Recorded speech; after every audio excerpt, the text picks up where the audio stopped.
N'hésitez pas à liker la vidéo si elle vous plaît et si vous êtes nouveau sur la chaîne, n'oubliez pas de vous abonner et d'activer la notification pour ne rater aucune de nos prochaines vidéos. On commence.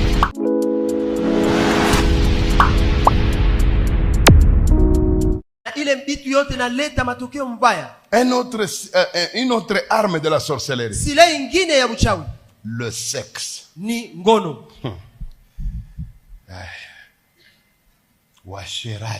Washarati.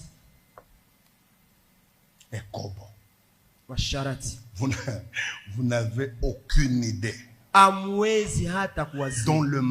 Dont les sorciers adorent de voir les chrétiens dans le sexe interdit. Vile wachawi wanafurahia wakati biko naona bakristo biko na cheza na washarati na ngono. Aujourd'hui on nous enseigne qu'il y a la grâce. Leo banabafundisha kama kuko neema. J'ai entendu un pasteur dire à l'église, il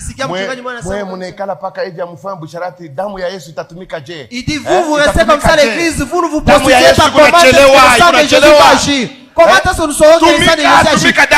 Il dit travaillez, faites ça, le sang de Jésus va vous sanctifier. Il dit moi là, je le fais. J'ai dit à ce jeune homme qui me rapportait ça, j'ai dit, ce pasteur ne vous a jamais dit ce qui viendra après le sexe. Le pardon, Dieu va vous l'accorder si vous le faites tel qu'il veut. Mais les conséquences, vous allez les payer. Mes amis, le sexe ici, c'est une arme par excellence. D'ailleurs, il n'y a pas une arme que le diable utilise régulièrement pour ridiculiser un homme de Dieu que le sexe. Regardez, tous les hommes de Dieu peuvent tenir aussi longtemps qu'ils sont loin du sexe. Le jour où ils mettent le pied dans cette histoire, qu'ils le disent ou qu'ils ne le disent pas, tout le pasteur qui craignait le jour où il va commencer à faire la vie de même si Dieu ne te le dit pas, tu vas seulement découvrir beaucoup de choses. La première, tu vas voir que sa manière de prêcher a changé. Le sexe, c'est le seul péché qui vole le message. Hein? Tu vas voir, l'homme va commencer à vous dire. À l'époque, on n'avait pas encore compris bien les choses. Comment est-ce qu'un pasteur a renié mon enseignement? Tu écoutes le pasteur commencer à renier ses bons enseignements. Comprends directement, il a avalé quelque chose. Il a mangé quelque chose. Il a mangé la nourriture de chaque jour. Le diable n'a pas d'autre arme avec lequel il détruit l'église du Congo comme le sexe. Nous, les choses qu'on entendait à Kinshasa là, ça nous agaçait au Katanga. On s'est considéré comme des saints. Quand on apprenait que tel à Kinshasa a chassé sa femme, ça nous étonnait. Aujourd'hui, allez à Lubumbashi. 80% des pasteurs ont déjà chassé leurs femmes. Avec des choses telles que, vous savez, Dieu m'a donné une nouvelle vision. Ils ont des théories pour justifier leurs bêtises. Le sexe tue. Le sexe déséquilibre. Le sexe. Moi, j'ai vu quelqu'un au Katanga, mes amis. Je n'ai jamais vu un tel don depuis que je suis sur la terre. Cet homme avait le don. Hein? Dès que vous le rêvez, vous êtes guéri. Il était à Kamina là-bas. J'ai vu moi de mes propres yeux un ancien de l'église qu'on avait amputé la jambe à un accident de train. Mes amis, 2 jours avant que cet homme de Dieu commence une campagne à Kamina, l'ancien dormait. Il a vu cet homme de Dieu entrer dans sa chambre et il l'a touché à sa jambe. Mes amis, une nouvelle jambe. Bandugu yangu muguu ingine ya mpya ikaota. Ikaota. J'ai vu moi ça. Niliona kwa macho yangu mie. Mais si je vous dis comment cet homme de Dieu a fini sa vie. Lakini kama ninabambia ule mtu wa Mungu vile aliisha maisha. Le sexe. Hii ngono. Ça détruit comme vous n'avez pas idée. Inaharibisha vile hawezi wazia. Vous savez à Kamina. Unajua kule Kamina. On avait un pasteur. Tulikuwa na mchungaji. À l'époque où Nzambe Malamu faisait fureur, quand Nzambe Malamu s'installait en région. Kwa ile wakati Nzambe Malamu iko na waka na iko na jishimika. Ça, ce sont les sorciers qui nous ont dit en témoignage, j'ai dit. Les sorciers nous ont dit en témoignage que quand ce pasteur l'a prié, si tu es sorcier, tu quittes à gauche. Tu veux traverser sa maison pour aller à droite. Si tu arrives à son niveau, là, tu tombes. Il était puissant, fort. Nous on le respectait beaucoup. Quand bien même il n'était pas de la même communauté que nous. Mais le pasteur là avait une faiblesse. L'église ne le soutenait pas. C'est le genre de pasteur déployant trop d'onction. Au retour, il n'avait pas de grand soutien. C'était un grand malheureux sur le plan financier. Alors qu'est-ce qu'une sorcière a fait? Elle a fait comme si elle voulait se convertir. Le pasteur prêchait le dimanche. Il a demandé à ceux-là qui croient au Seigneur Jésus de passer, et il est passé. Et ayant compris que dans cette église on ne soutient pas l'homme de Dieu, comme elle avait l'argent, elle a commencé à soutenir. Imaginez, vous avez déjà fait par exemple 23 ans de ministère. Vous n'avez jamais vu $100. Mais quelqu'un vous amène du coup comme ça $1000. Tellement qu'elle faisait des dons. Elle a fini par gagner le cœur du pasteur. Le pasteur était strict, hein? Mais il a ouvert la porte à cette femme. Maman pasteur. À l'époque, imaginez-vous. À l'époque, ce n'est pas Dubaï, ça n'existait pas. À l'époque, c'était Nigeria. La maman pasteur, là, on l'a initié à ce commerce. La femme, la sorcière, l'a menée là-bas.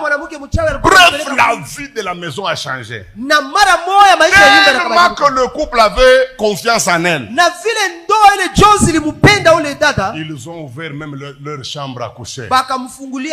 La sorcière là venait travailler. Et puis, vu son statut, hein, voir une femme de distinction à son époque là, venir torchonner, laver la maison du pasteur. Pour le pasteur, c'était une forme d'élévation.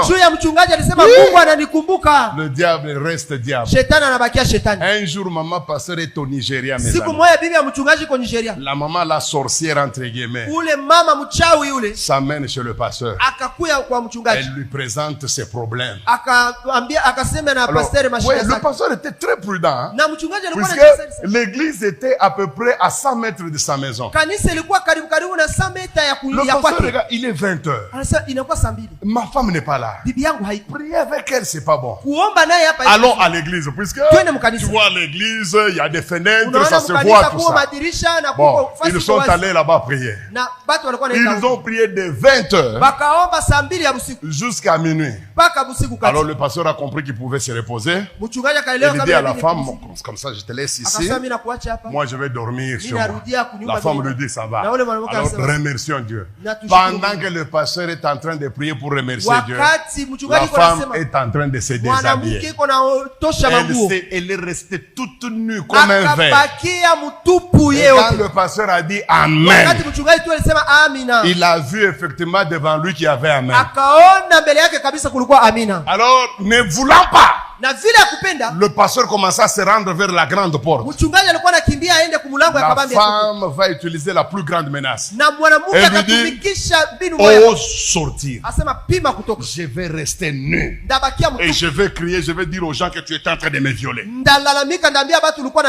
Le pasteur maintenant était entre son honneur et l'honneur de Dieu. Il va rentrer. Et l'irréparable va être fait. Il va coucher avec cette femme.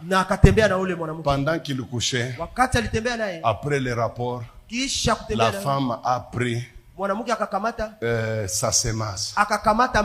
C'est elle-même qui nous dit ça dans le témoignage. Écoutez ce qu'elle dit. Parce que nous, quand le pasteur a eu des problèmes, on ne comprenait rien. Elle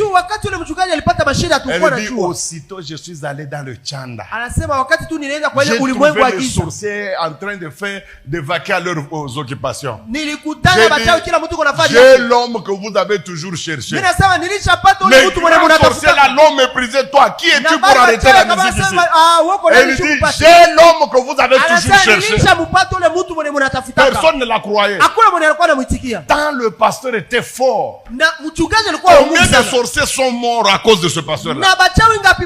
Mais elle va finir par convaincre le chef des sorciers. Et le chef des sorciers a dit, arrêtez la musique, nous allons écouter notre soeur. Et la soeur de dire, Mina tokea mkuangusha ule pasteur munatafutaka miaka na miaka. Je viens de faire tomber le pasteur que vous cherchez il y a longtemps. Lui dit, où est la preuve? Il dit, voici son sperme, il est là. Écoutez ce que cette soeur nous a dit. Elle a dit, on a fêté toute la nuit pour ce pasteur-là. Ils ont couché la nuit, hein? Samedi. Dimanche, le pasteur est entré dans le culte, il n'a pas voulu prêcher. Il était trop pensif. Au milieu du culte, il a commencé à sentir de la fièvre. Il a dit aux anciens, conduisez le culte jusqu'à la fin. Moi, je vais me reposer. Après le culte, les gens sont allés le voir. La fièvre montait sérieusement. Avant même qu'on s'arrange pour l'amener à l'hôpital, à 15 heures, le pasteur est mort. C'est après une année que cette femme va faire le témoignage. Comment le pasteur... Nous sommes allés au cimetière, on pleurait cet homme de Dieu-là. On ne savait pas que le pasteur, on l'a envoûté avec le sexe. Vous, les hommes de Dieu qui êtes dans cette salle, je vous en supplie, moi aussi serviteur comme vous, ne touchez jamais à ce péché. Il y aura des pasteurs qui vont vous encourager. Les fourbes, les gens qui ont renié la foi depuis, ne faites pas ça. Vous allez vous détruire. J'ai beaucoup d'années en Jésus. Hein? Même certaines personnes qui s'appellent Père ici, ils nous ont trouvés en Jésus, nous. Chaque fois qu'un pasteur commence avec le sexe,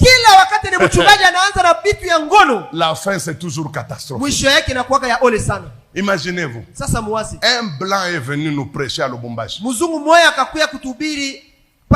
Il a appelé 500 couples pastoraux. Là-bas, il n'y avait pas question de pasteur avec bulletin théologique. Non, il faut être pasteur d'une paroisse. Nous sommes entrés dans cette salle-là. Le pasteur là, blanc, c'est un Suisse. Il a commencé à prêcher. Et vous savez que les blancs sont sérieux quand il faut être sérieux. Tellement que l'onction est descendue, mes amis. J'ai vu le blanc devenir rouge. Je ne sais pas ce qu'il a pris. Ce blanc-là a pris la Bible. Il a dit, vous êtes 500 pasteurs ici. Je jette cette Bible. Que celui qui n'a jamais connu une autre femme, depuis qu'il s'est converti, il n'a jamais connu une autre femme que sa femme. Qu'il vienne traverser cette Bible. Mes amis, j'ai vu la toute première personne. Mon père, Kabange Mulongo. Papa, à l'époque il avait 72 ans. Il marchait avec fierté. Il a dépassé la Bible. Et il a dit aux Blancs, moi je n'ai jamais fait ça. Mes amis, puis on a vu un deuxième pasteur, un jeune. Il est venu. Il a dépassé la Bible. Nous avons commencé à attendre. Une troisième. Jusqu'au moment où je te parle. Imaginez-vous sur 500 pasteurs. 500. Il n'y a eu que 2 pasteurs qui n'ont jamais connu notre femme. En dehors de la leur.